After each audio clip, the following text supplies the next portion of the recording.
welcome back on this Friday edition of Sonoran Living Live. We have a beautiful live studio audience with us today. Well, when you first fall in love, it's difficult to see your lover's faults. He's on his best behavior, of course, putting his best foot forward.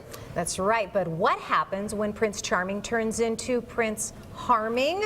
Well, psychotherapist and author Amy Lewis Bear wrote a book about it. It's called From Charm to Harm, the guide to spotting, naming, and stopping emotional abuse in intimate relationships.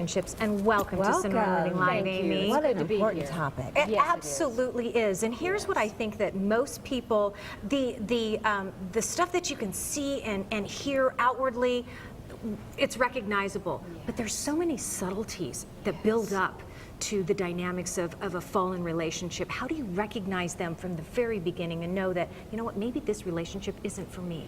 You're so right, and that's a wonderful point, and that's really why I wrote my book, because when people think of emotional abuse, they think of verbal abuse, and it's pretty obvious, but with emotional abuse, there are a lot of subtle, underhanded tactics that you don't know are happening, and I wrote the book so people would be able to identify those underhanded tactics.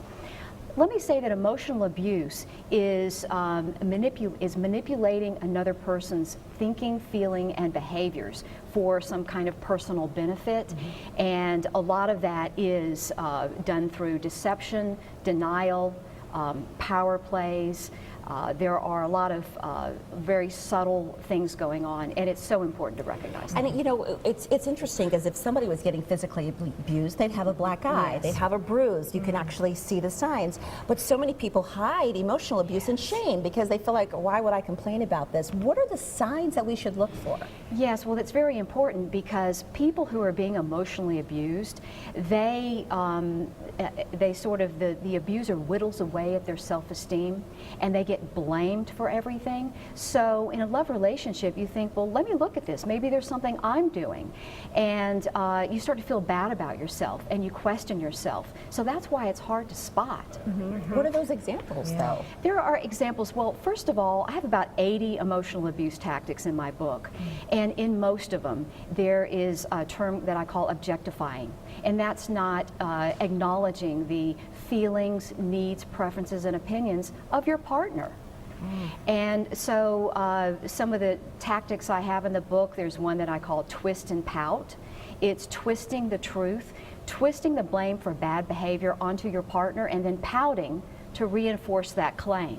You know, and sometimes the person who's in the middle of it can't see it. Sometimes it's the people on the outside, watching the person that we love being emotionally abused. What signs can we look for where we can be sure, and then we can address somebody that we care about?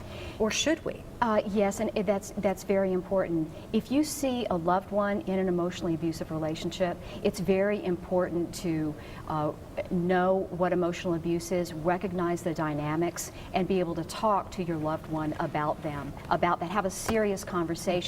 Tell them about your observations, what you're seeing in the relationship. Yeah, there's one line in here that I want to get to very quickly. It says, you wrote, children often blame the turmoil on themselves. They are torn between their love for both parents. What advice do you have for those with children?